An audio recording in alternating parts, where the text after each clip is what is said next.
There he is. Richard Southern joins us for our daily business chat. Richard, there will soon be a new way to grab a coffee on the go like we don't have enough already, this time in Toronto's financial district.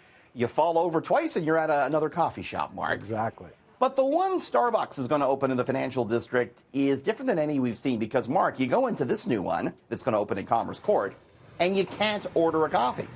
It's all about pickup. This new Starbucks store, you can only get a coffee if you've ordered it ahead of time on their mobile order and pay app. This is the first of its kind store from Starbucks in Canada, only the second Starbucks pickup store in the world. So it's going to be small. It's not going to offer any seating. It will still have the full menu. And, you know, we're seeing companies get into the sort of order ahead and pick up, Mark, because it kind of streamlines the system. We've seen Starbucks talk about how they have people walk out of the store when they see a big lineup. They want to get around that and expedite the whole process and hopefully make more money along the way. And to the point where we see a lineup for mobile pickup orders now as well. So we'll see how that one goes. Exactly. Grim forecast for the coming year. Insiders predicting a significant spike in those struggling with debt to the point of insolvency. Yeah, we've actually already, over the past 12 months, seen a big jump in Canadians going bust, shall we say. The number of insolvencies up almost 9% year on year, Mark. 136,000 Canadians have become insolvent over the past 12 months, and Ontario actually led the way there. And yeah, experts say this is a situation that's going to get progressively worse. What's led to it? Well, we've had a period of very low interest rates, cheap money, so Canadians have loaded up on the debt. Of course, there's the expensive housing and rent prices people are dealing with.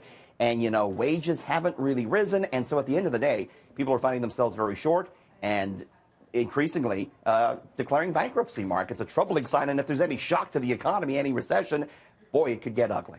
Indeed. On the other end of things, the world's largest moneymaker is actually, this is big news, drawing a link between climate change and a possible financial crisis. Boy, I found this very interesting. This is the head of BlackRock, the biggest money manager in the world, Chief Executive Larry Fink. He says the intensifying climate crisis will bring about a fundamental reshaping of finance. He says climate change has become the defining factor for companies and investors.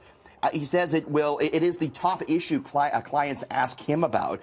And he says because capital markets pull future risk forward, we're going to see a capital allocation change quicker than the climate itself. He actually thinks, Mark, this could be bigger than the 1970s inflation crisis, bigger than the dot-com bubble, even bigger than the Great Recession just over 10 years ago. So, you know, people, if you don't pay attention to climate change right now, when it starts affecting the dollars and cents, many will be paying attention, I'm sure, Mark. Very true. And as always, we need a check-in on gas prices from you.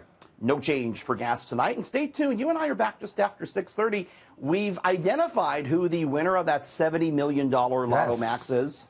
Mark, we've talked to him. I don't agree with everything this gentleman has to say. We're going to check in with him just after 6:30. I hope he has plans. Thanks, Richard. Thanks, Mark.